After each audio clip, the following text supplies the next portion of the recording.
Hey everyone, Romeo here, a fellow Spanish language learner. In this video, I want to answer a question that comes up constantly. Should you study Latin America Spanish or Spain Spanish? Because if you spend enough time online, you'll see people debating this like it's a major decision you have to get right early. And the way this is usually explained tends to overcomplicate what's actually happening. So let's simplify this up front. It doesn't matter which one you start with, because at the structural level, Spanish is the same language everywhere. The grammar does not change, the sentence structure does not change, and the way verbs conjugate does not change. So you're not choosing between two different systems, you're learning one system, and that system works in Spain, Mexico, Colombia, Argentina, everywhere. Now, to be fair, the reason this question keeps coming up is because there are differences, but those differences are not where beginners think they are. They're not structural, they're usage preferences. And once you see that clearly, the decision becomes much simpler. There are two main areas where this shows up. First, the use of the plural version of you. In Spain, you'll hear vosotros for everyday informal group situations. In Latin America, ustedes is used for all groups, formal and informal. So in Latin America, you'll hear something like ustedes hablan, but in Spain, you'll hear something like vosotros habláis. It's the same sentence, it's the same structure, just different selections. In Spain, ustedes still exists, but it's typically used in more formal contexts, and that's something you'll pick up naturally through exposure, not something that you need to manage early. The second difference is the pronoun usage. In Spain, because vosotros is used, you'll also hear the matching pronoun os. In Latin America, since everything runs through ustedes, os is essentially not used. Instead, you'll hear pronouns like se and les. For example, let's take the sentence, you all are leaving.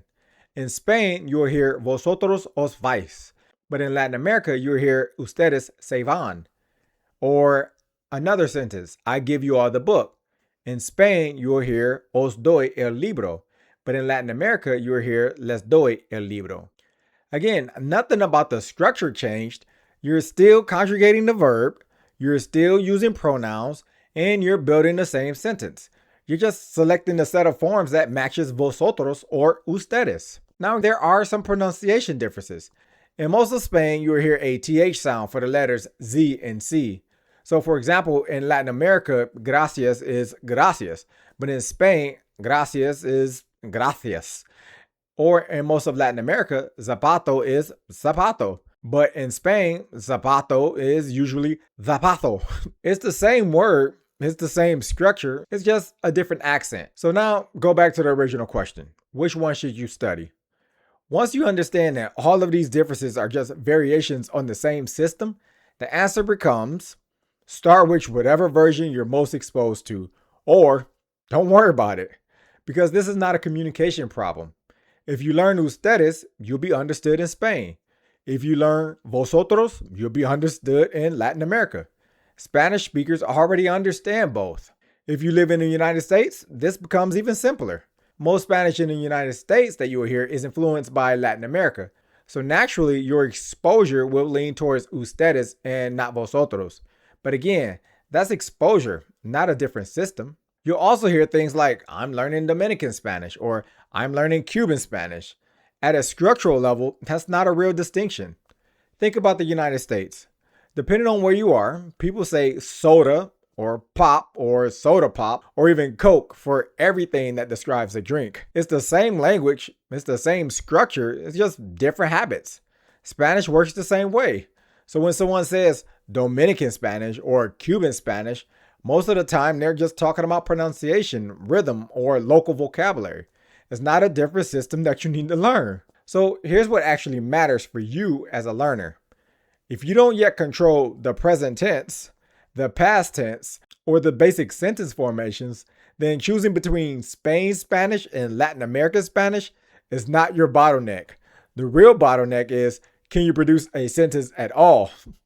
So instead of trying to pick the right version early, focus on building control over the structure, because once that foundation is solid, all of these differences become easy adjustments. A practical place to start to build this structure is with Complete Spanish Step by Step, because it does exactly that. It walks you through the structure of the language, verb conjugations, sentence formations, pronouns, and the overall Spanish system.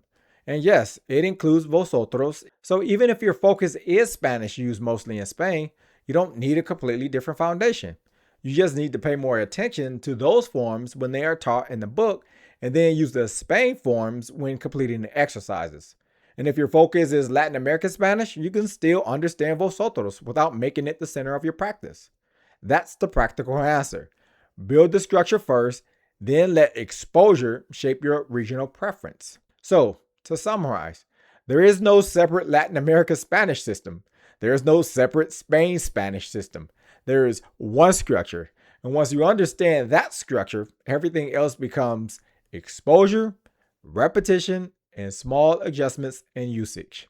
That said, if you want to see exactly how I recommend using complete Spanish step by step to be able to read, understand, and speak Spanish in about a year, be sure to check out this video here. And until the next video, good luck on your journey to building more functional, usable Spanish. Peace.